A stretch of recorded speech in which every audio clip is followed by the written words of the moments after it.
All right, here's a continuation from yesterday's assignment, 9-6, starting at number 16 together.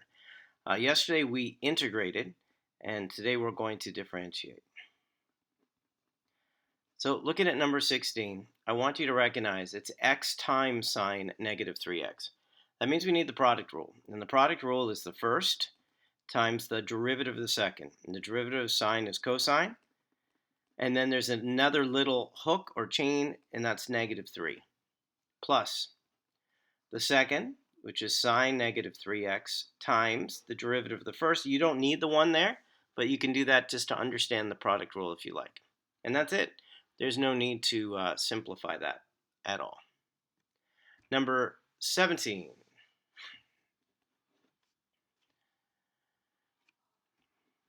F at x equals x squared subtract 3 divided by tangent x. Which rule here? Obviously, you can see the divide sign or the fraction line. So we're going to use the quotient rule.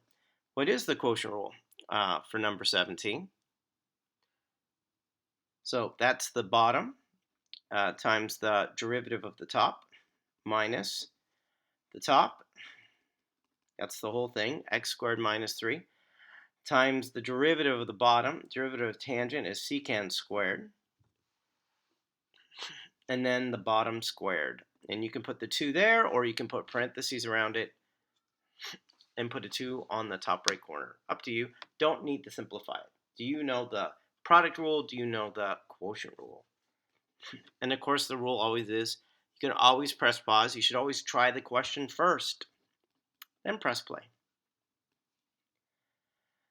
So for this one, I'm just going to rewrite this right away differently so you can see it. So for number 18, I'm going to write down 2 cosine the square root of t. But that 2 in the middle is actually saying the whole thing. Is it the whole thing or just cosine? I think it's the whole thing, I'm thinking. No, it's just cosine. So let me rewrite this.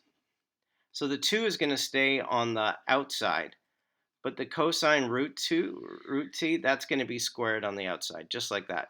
So the exponent belongs to cosine, but not to the 2 in front. All right. Now, how do I take the derivative here? So we're going to do the power rule, the general power rule. 2 times 2 in front is 4. And then rewrite this, cosine. Now you're going to subtract 1 from the exponent. So when you subtract 1, we don't need parentheses to the 1. It's just cosine root t, square root of t, times. Then the inside. So the derivative of cosine is negative sine. And then one more, the derivative of root t. So think of the square root of t as t to the 1/2. So then it's 1/2 t to the negative 1/2. That's it. And you don't need to rewrite that at all. Number 19.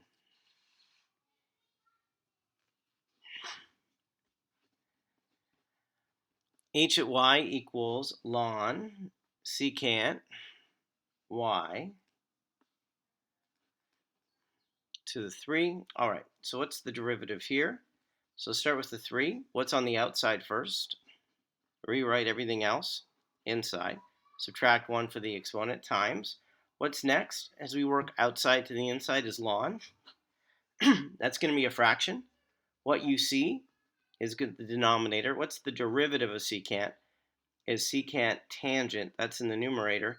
You could divide out the secants if you want to. But that's the answer right there.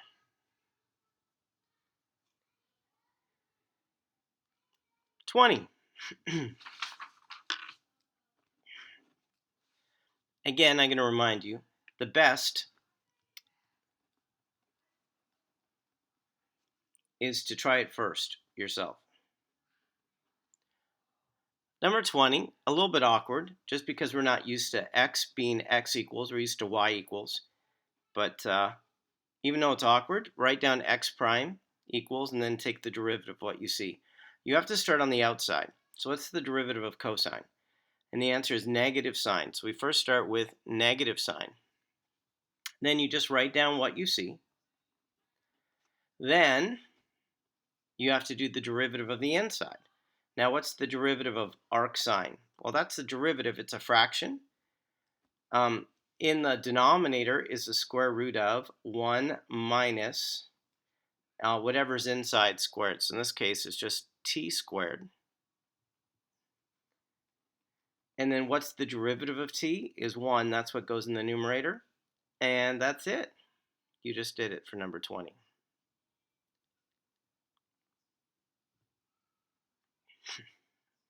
You could recognize that sine and arc sine undo each other. They cross out and leave you with negative 1 over that. Is it negative 1? Where do they get the t from? Oh no, they undo each other and you still have a t here. So this could be negative t on top. All right, 21. So you could write this as negative t over this. Understand that for a multiple choice question. 21. So write down the question.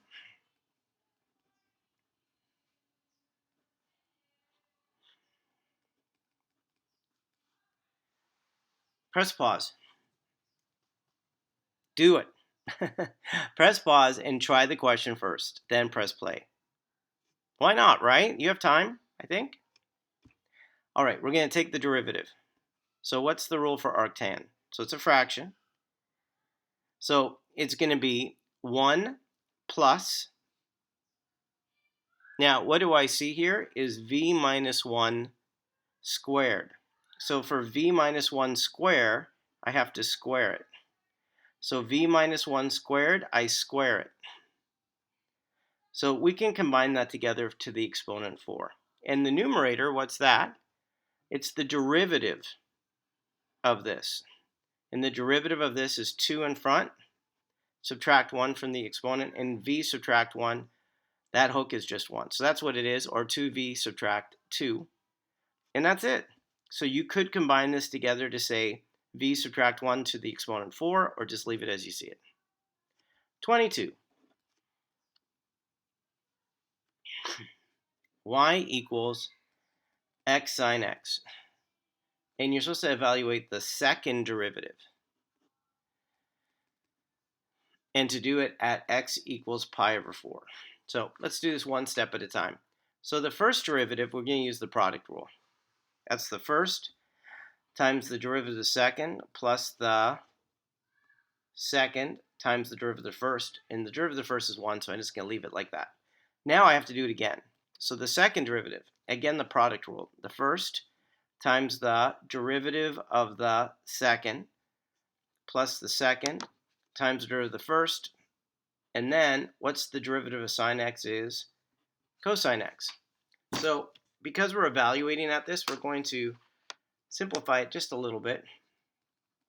So this is negative x sine x, and we have 2 cosine x's here if we simplify it together. Next, we need to substitute in pi over 4.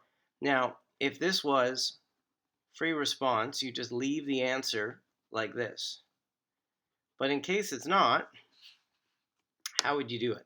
So, in that situation, we have sine pi over 4 and cosine pi over 4. So pi over 4 relates to the point root 2 over 2 and root 2 over 2 on the unit circle.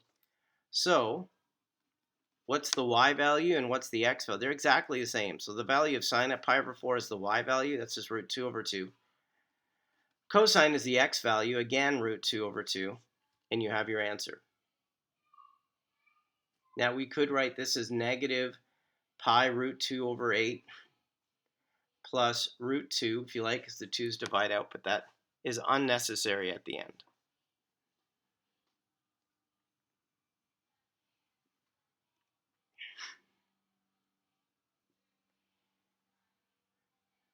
What question we had? 23. All right, write down question number 23. So that's secant y subtract xy is equal to x plus 2. And it says take the derivative. So you see how x's and y's are jumbled together. To take the derivative there, it's implicit. That means when we take the derivative and it has y in it, it needs a y prime. So what's the derivative of secant y? Well, the rule for secant is secant tangent, and then it needs a y prime because we took the derivative with y in it. xy is a product rule. So the first times the derivative of the second. Now the derivative of y is 1, but it needs a y prime. Plus the second, which is y, times the derivative of the first, and I'm going to consider that as negative x. So the derivative of negative x is negative 1. The derivative of x is 1, and the derivative of 2 is 0. Next step, we need to get y prime by itself. So the two terms that have y prime in it, I'm going to factor out the y prime. So the first one, I get secant y and tangent y, subtract x. And then what I notice is I have negative y, so I'm just going to add y to the other side to separate the y prime from the ones that don't have y prime. And then the last step to get y prime by itself is to divide.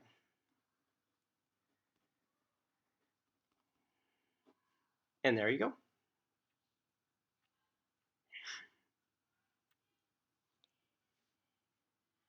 All right, number 24. Find an equation of a tangent line. Well, right away, I want to write down x equals y equals m equals. So if you have the confidence, press pause and try it first. Then press play. That's the best. If you need me, which might be the case, then you can just follow along. So x equals pi over 4. The y value, I'm going to substitute in. So we have the square root of cosine, and it's pi over 4, subtract pi over 4. Now I can reduce that down at least a little bit. So I know that's the square root of cosine of 0. And if you think of the unit circle, at 0 degrees, what's that point on the unit circle? It's 1, 0. And cosine goes to the x value. So really it's the square root of 1, which equals 1. So we have x value is pi over 4, and the y value is 1. Now the slope. Now to find the slope, we need to do the derivative first. So to understand how to do the derivative, I would write it first of all this way. And put it all to the 1/2.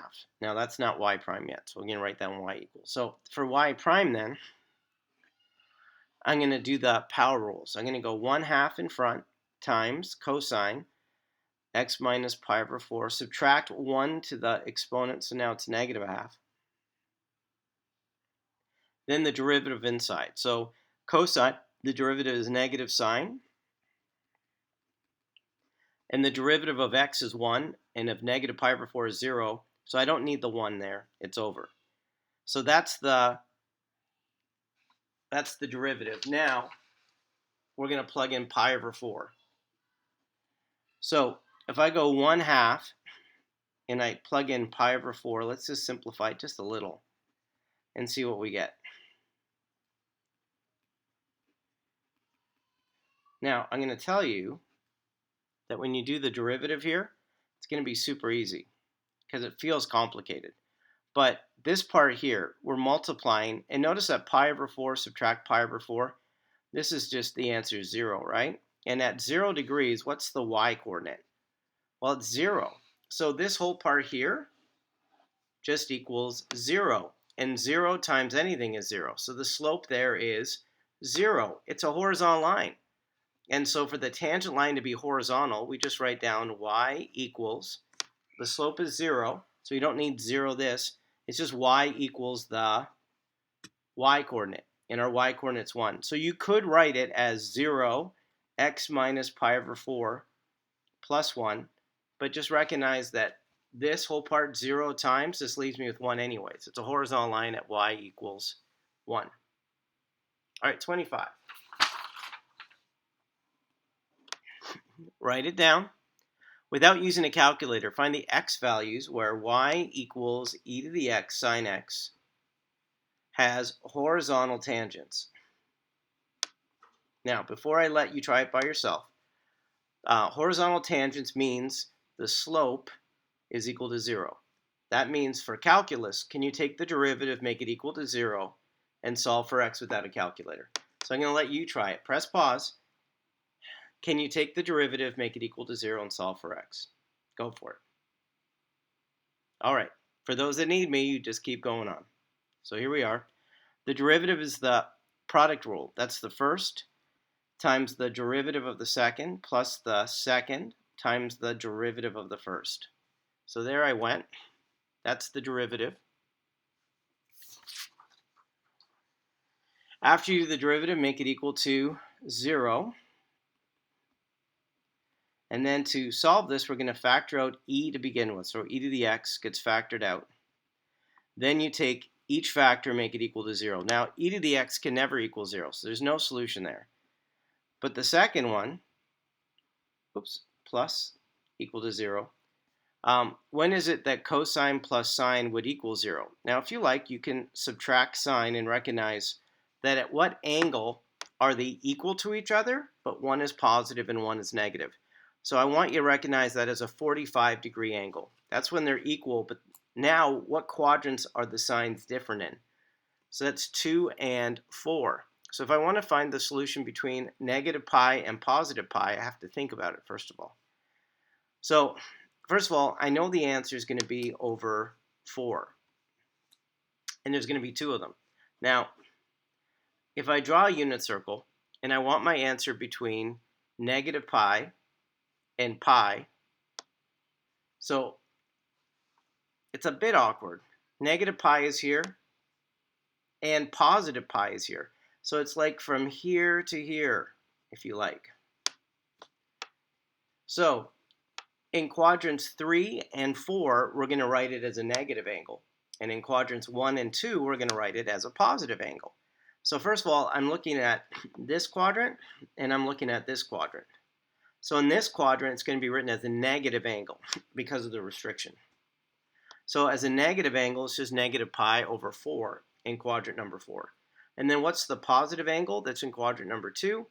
And the answer is positive 3 pi over 4. And those are your 2 solutions.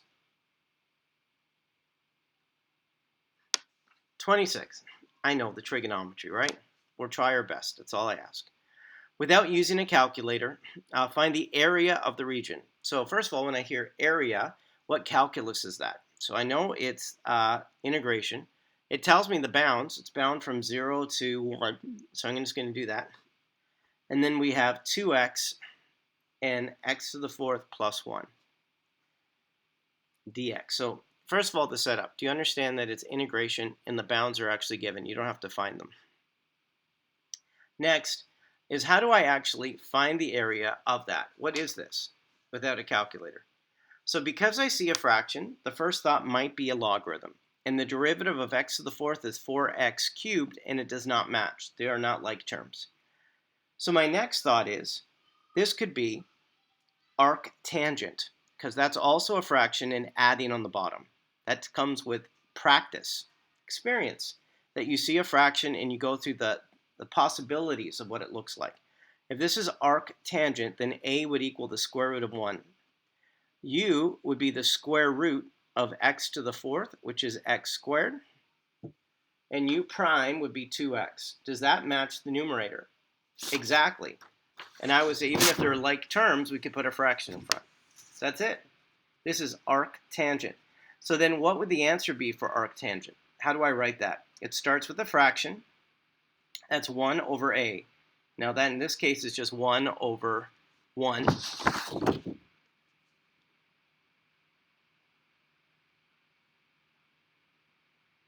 And then you write arctangent, and inside would be u, which is x squared, over a, which is 1. So you don't need the 1 on the bottom. So if I just put this all together, it would just be arctangent x squared. And we're integrating from 0 to 1. Then you just do the substitution. First plug in 1, and then plug in 0. If it was multiple choice, it's over. If you had to find it on, if it was free response, it's over. If it was multiple choice, at what angle is tangent equal 1? So remember, tangent's y divided by x. So what angle, when you take the y divided by the x, gives you the answer 1? And the answer is at 45 degrees. So this is pi over 4. How about 0? At what angle do you get 0 over 1? So when is tangent 0? And that answer is actually at 0 radians or degrees.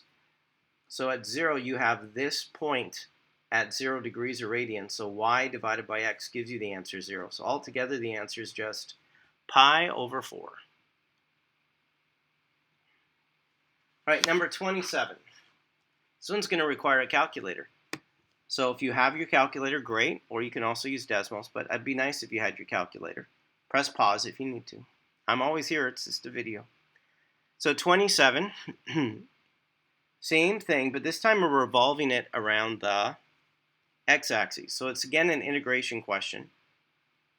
Because we're revolving, it's pi r squared. And then what's going to represent the radius is the function, which is 2x over x to the 4th plus 1. And now just use your calculator to get the answer.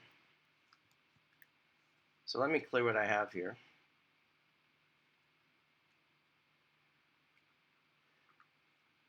All right, so let me put this up here for you. Hopefully you can see it. So pi, integrate,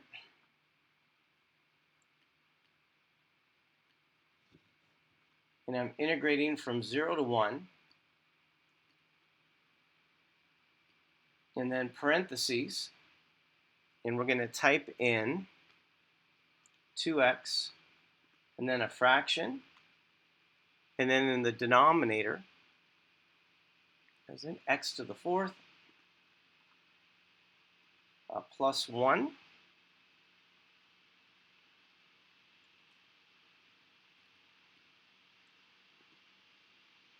oh, what did I forget? I have to square it. There it is. And then control enter, and then what's the approximate answer that you get? So it's about 2.336. You can truncate or round. That's it. All right, number 28.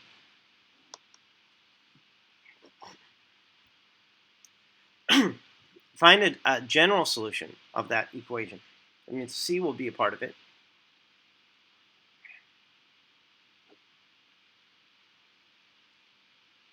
So we have y equals cosine negative x y prime. This is what's called a differential equation, a diffie-q. So step number 1, do you see the y prime?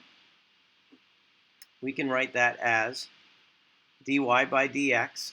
Step 2, probably multiply by dy by dx, both sides, so it's not in the denominator. Then you can multiply both sides by dx.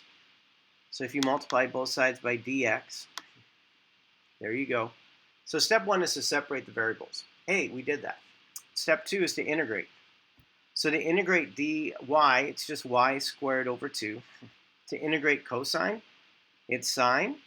But notice that negative x has a negative, so we need a negative in front. So when we do it, it would be positive sine, but because of that negative x, it makes it negative sine negative x, and then plus c. Next, we're going to multiply everything times, oh, is that it? Yeah, multiply everything times 2.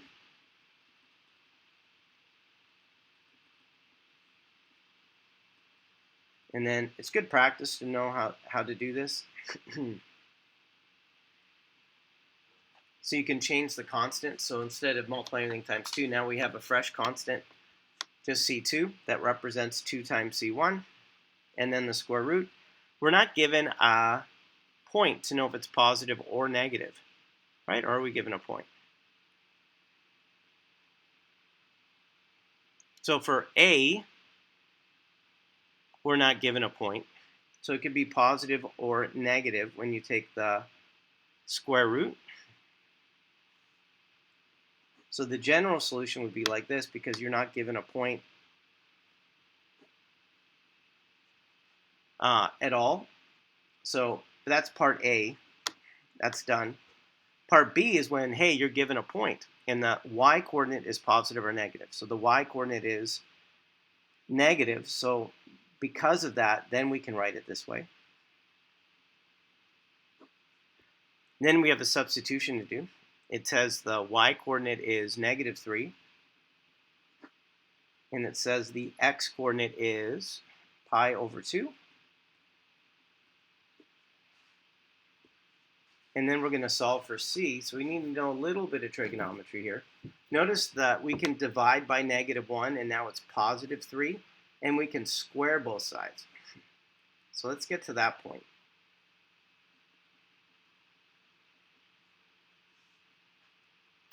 So recognize if this is free response, 3 squared is 9, and then you would add 2 sine negative pi over 2, and that's it. Now C2 is by itself.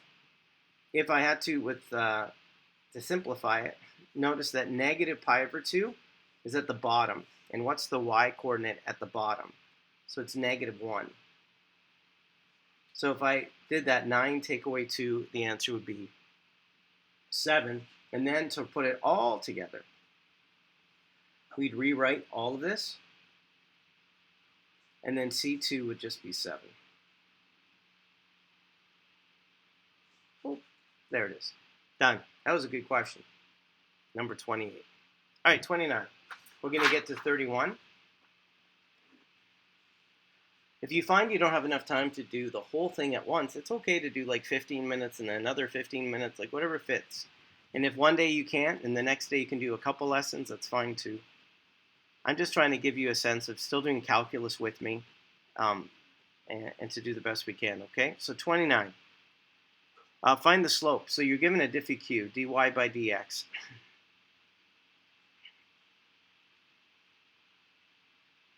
And then use that formula to find the slopes at points. So the first one's 0, 0. So if I plug in 0 times 0, the answer is 0. Why don't you try some of these? So press pause, you try it, then I'll give you the answers. All right, so 0 times 1. The next point is at 1 and -1.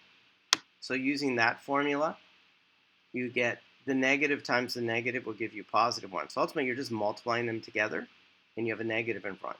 For D, 1 times 1, and it's negative in front. Oops, the slope is equal to that, -1. And then E, multiply them together, that's +2, but then it becomes negative with the formula. 30. Oh, sketch a slope field of that. So, in a 2 by 2 slope field. So dy by dx is -x times y.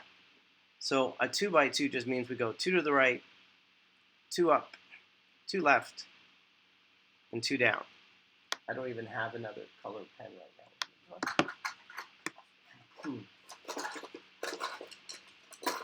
I have so many crayons and colored pencils. You think I'd have something, but I don't. Oh.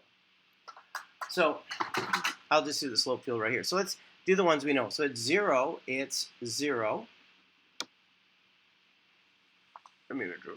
At 0, 0, it's 0. At 0, 1, it's 0. At 0, 2, it's 0. At 0, -1, it's 0. All these give you the answer 0. Same thing on the other axes. All of it gives you the answer 0. So those are all horizontal lines. At 1 and -1, we just said it has a positive slope there. At 1 and +1, it has a negative slope there. And at -1 and -2, it has a steeper. Wait a second. So 1 and -1 is here, not here. Try it again. -1 and -2, that's -2. This one actually is not quite as steep. And now fill them in. You're just multiplying them together. And you know which quadrants are negative positive. So what's 2 times 1? It's 2, but it's a -2. 1, same thing here. They're going to match. And then 2, it's super negative pointing down. 2 times 1, that's steeper. 1 times -2, but it's positive, so it's the same one, +2. 2 times 2, 4, so it's super steep. Here in this quadrant, it's also going to give you a positive answer. 1 times 1, 1 times 2, -2 times 1, it becomes positive, and then super steep. These are negative slopes here. All right, and then the last step is, could you draw it together? So through the point 0, which point? Through 0, -2. So 0, -2, because it's at a horizontal line, it's a turning point. And to the right, what direction is the slope telling you to go? It's going up. And notice that it goes up steeper, but then it flattens out. So it goes up steeper, but then it's going to flatten out. And on the other side, it goes up to the left and then flattens out. And then follow that, and you have your curve of your answer. I know. 31. Every time we practice with the feeling that we can do this, it's going to get better and stronger. And eventually there's going to be a click with these. But I know a slope field differential equations, those are high-end calculus skills where once you go to college that they spend more time with it. 31. Find the particular solution of what you just did. All right, so now we take dy by dx. And now we're going to solve this algebraically. We just solved it with a graph, what it looks like. Now, what does that look algebraically? So separate the variables. So I'm going to divide by y and then multiply by dx. We have dy over y. And negative x times dx. Integrate both sides. So 1 over y is ln y. Negative x is negative x squared divided by 2. And don't forget the cookie. To get y by itself, we're going to write this exponentially. Recognize the answer when we separate this, that we can separate this into 2. And then this constant, e to the c, because of the absolute value bars, we could put it in front. And then to remove the bars, we make it plus or minus for absolute value. Now, that can just be replaced by a separate constant. So you have y equals c2 times e to the negative x squared over 2. Next, we plug in the point. And the point we're plugging in is 0 and -2. So y is -2. And x is 0. 0 squared divided by 2 is just 0. And e to the 0 is 1. So c to 2 just equals -2. So if to put it all together, it would be -2 is c2 times e to the negative x squared over 2. And it's done. All right. I am so stinking proud of you. You got to the end of question number 31 on this review lesson. This is Mr. G Math. Over now.